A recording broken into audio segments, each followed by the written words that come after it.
Now, the Catholic priesthood has received much criticism in recent years, so when a devout Catholic leaves the priesthood and converts to Islam, it raises much interest.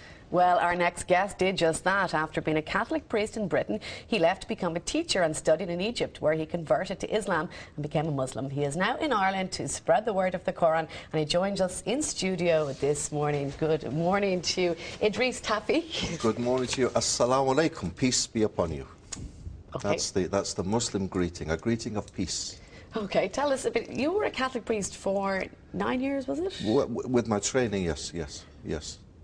Why did you decide to convert? Well, if we had kind of 2 hours or a whole series, I could perhaps tell people it happened through people, through events, when I left the priesthood. I didn't leave the priesthood because I wanted to change my religion. That's for sure. I had no plan of leaving the Catholic Church, none. But when I left the priesthood, it was a big decision to make, and it was upsetting, and it left me feeling very low. And I looked for a holiday, so I needed a good holiday. But I had no money, so I went to the internet and got the cheapest holiday I could find, and the cheapest holiday was a holiday to Egypt. Now, I knew nothing about Egypt. I'd never met a Muslim in my life.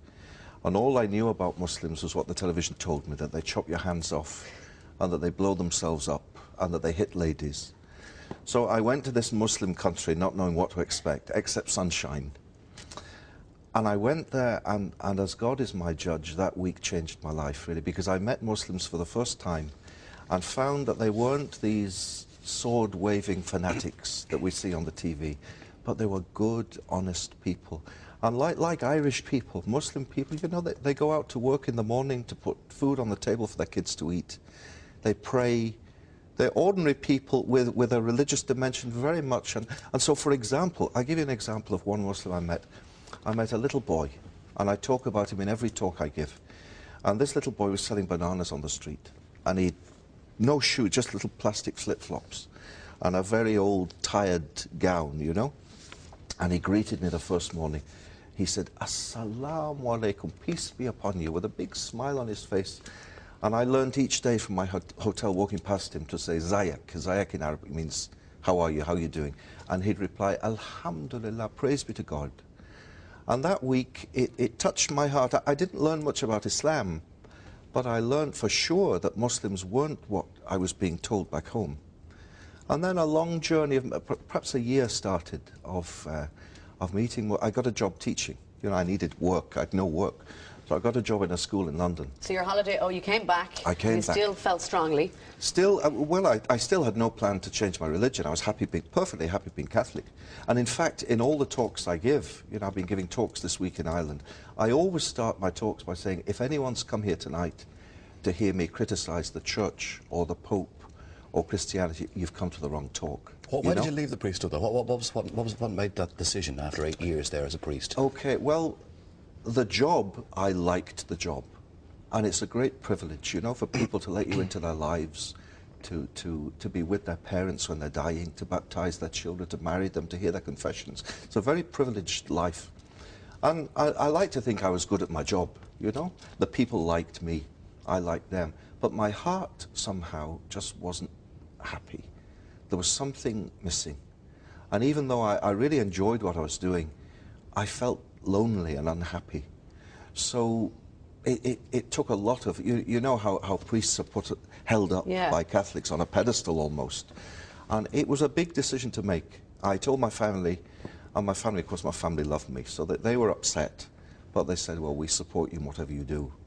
So as I said, I had no plan to change my religion at all. But can I tell you about the job? I got a job teaching. And in the school where I was in London, there were lots of Muslim kids. Very naughty school I was in, very naughty. They had every wrong thing you could imagine they did, but I liked it. I liked the kids, and they liked me, and I was teaching them about religions. All my life I taught, as a De La Salle brother, I taught about the Catholic faith. Well, for the first time I was in a state school teaching about Islam, Judaism, all the religions. Well, I didn't know much about them, so every night I had to get the books out and read, you know. And the more I read, and the more I read, and the more I liked what I read about Islam. And the kids in school were having their effect on me. Ramadan came, you know, the holy month of Ramadan, of fasting. And they came to me and they said, sir, it's Ramadan and we've got nowhere to pray. and your room is the only room in the school with a carpet. You know, you could call it a coincidence. Yeah. They need a carpet to Yeah. pray. Can we pray in your room? So I said, of course you can pray in my room. So but I said, but I have to ask the headmaster first. So I went to the head and I said, these boys, Muslim boys, would like to pray in my classroom. Is it okay? He said, fine, but you have to sit at the back, because knowing these kids, they could steal the carpet. You know? So I sat at the back for the whole month of Ramadan. And for the first few days, I just marked my books and prepared my lessons and paid no attention. Then as the days went by, I'd look at, oh, they're doing this now. Oh, they're doing this now. And I secretly went to the internet and I learnt the prayers in Arabic they were saying.